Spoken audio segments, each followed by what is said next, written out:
Salut à tous et bienvenue dans ce nouvel épisode consacré à la réalisation d'une GT40. Si vous venez de débarquer ici, je vous conseille vraiment d'aller voir cette playlist pour voir les anciennes vidéos pour comprendre où j'en suis dans la construction de la voiture. Et si vous voulez rien rater, n'hésitez pas à me rejoindre sur Facebook et Instagram, vous pourrez être au plus proche du projet. Alors pour tous ceux qui veulent m'aider financièrement dans ce projet et surtout ceux qui peuvent le faire, j'ai créé une page Tipeee, donc voilà, les liens sont dans la description. Sinon pour me soutenir, vous pouvez mettre un like sous la vidéo et la partager, ça m'aide grandement. On se retrouve aujourd'hui pour continuer sur le train avant. La dernière fois on a installé la crémaillère de direction, on avait aussi fait les triangles de suspension inférieur et supérieur, et maintenant ce qu'on va faire c'est lier tous ces composants ensemble pour créer le train avant. C'est parti!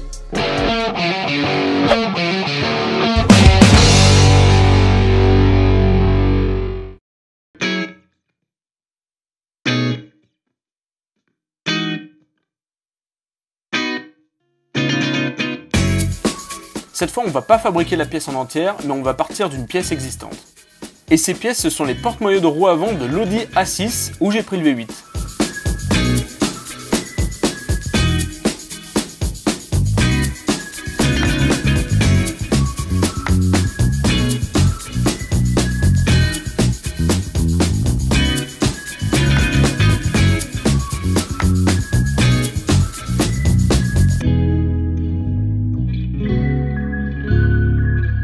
J'ai pas beaucoup de vidéos de l'Audi, faut dire qu'elle est pas restée entière bien longtemps la pauvre, mais on peut voir ici le porte-moyeu que je vais utiliser. Et sur la 3D, ces pièces là, elles sont un peu modifiées pour pouvoir fonctionner.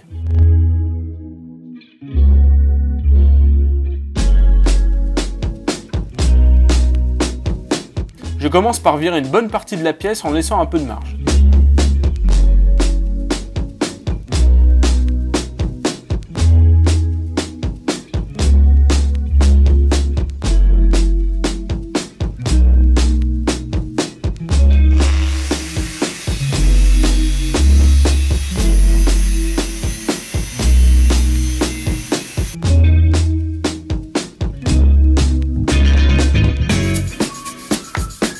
On va modifier cette pièce sur la fraiseuse et autant vous dire qu'on ne peut pas la fixer sur l'étau, du coup il faut utiliser les quelques surfaces dites fonctionnelles pour assurer une géométrie pas trop dégueu et pour respecter les codes du plan.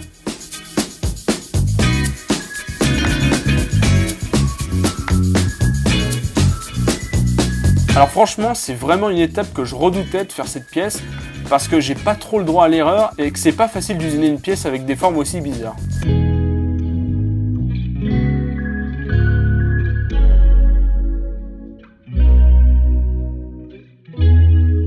Dans cette vidéo, vous devriez comprendre le rôle du comparateur en usinage. C'est un cadran qui nous indique un déplacement et c'est avec ça qu'on va caler notre pièce sur la fraiseuse pour qu'elle soit bien positionnée par rapport aux axes de la machine. Fixé sur l'axe Y de la fraiseuse, le comparateur palpe une surface usinée de la pièce. Il faut que cette surface soit parallèle à mon axe Y. En gros, il faut tapoter sur la pièce pour que l'aiguille du comparateur ne bouge plus du tout sur toute la longueur de la surface. C'est parallèle, on bride tout pour faire du copeau.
On va maintenant faire le perçage du pivot supérieur du porte-moyeu. Pour bien le positionner, j'utilise la pinule. Alors comment qu'on fait? La pinule est en deux parties, ici une partie grise et une partie couleur or. On vient approcher cette dernière sur la pièce, le but c'est de tangenter la pièce avec la pinule, on attend le moment où les deux parties se désaxent. À ce moment précis. La pinule fait précisément 10 mm de diamètre, on décale de 5 mm pour avoir le 0. On fait la même opération sur le deuxième axe, ensuite il suffit de déplacer les axes de la fraiseuse pour respecter le plan.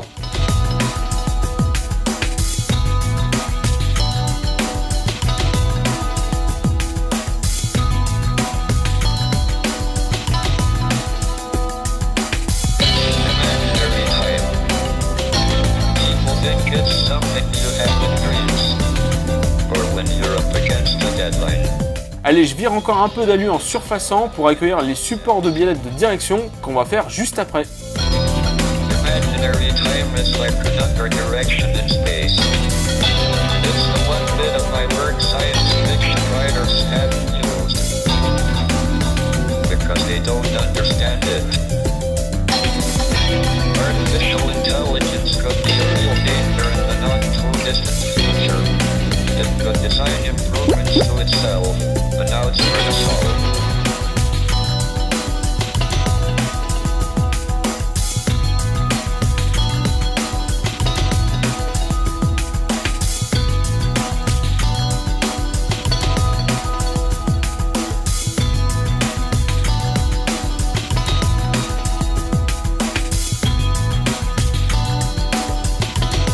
On finit de charcuter cette pièce d'Audi avec un beau taraudage M16.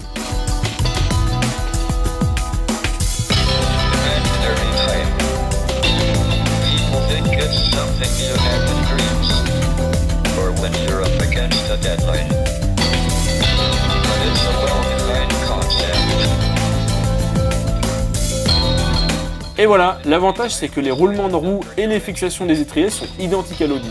Alors ne vous affolez pas, c'est une voiture de course, donc le débattement, il n'y en a pas des masses.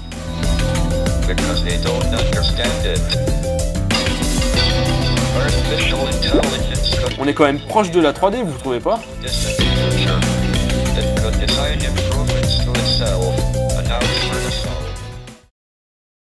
Cette fois, on fabrique de quoi lier les porte-moyeux à la crémaillère de direction.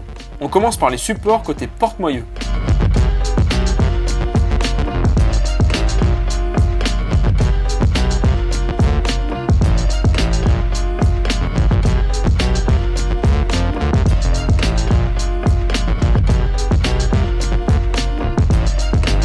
Tout à l'heure, on a dégagé l'étau et maintenant, faut le remettre.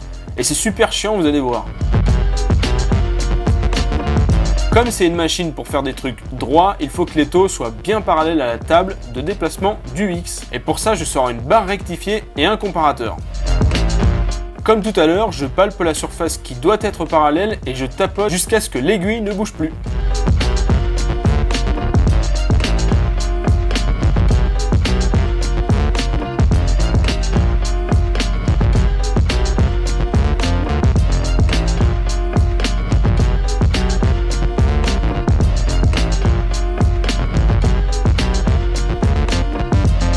Je commence par surfacer toutes les faces de mes deux brutes de matière.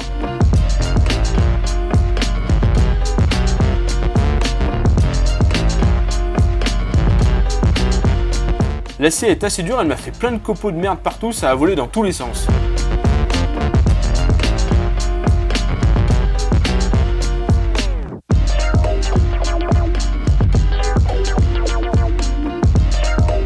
Ensuite, il y a les perçages de fixation côté porte-moyeu et côté rotule de direction. Vous remarquerez que j'ai mis 3 entraxes différents pour la rotule pour pouvoir faire varier la vivacité de la direction.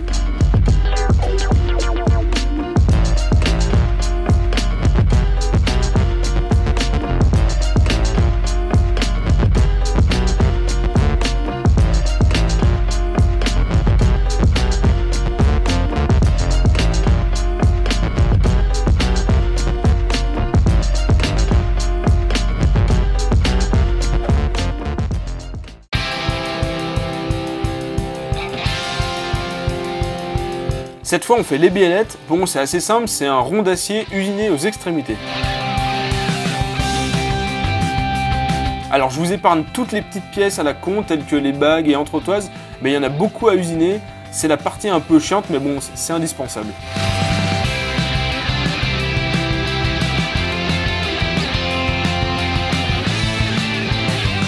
Et après assemblage à blanc, bah ça fonctionne, c'est trop cool.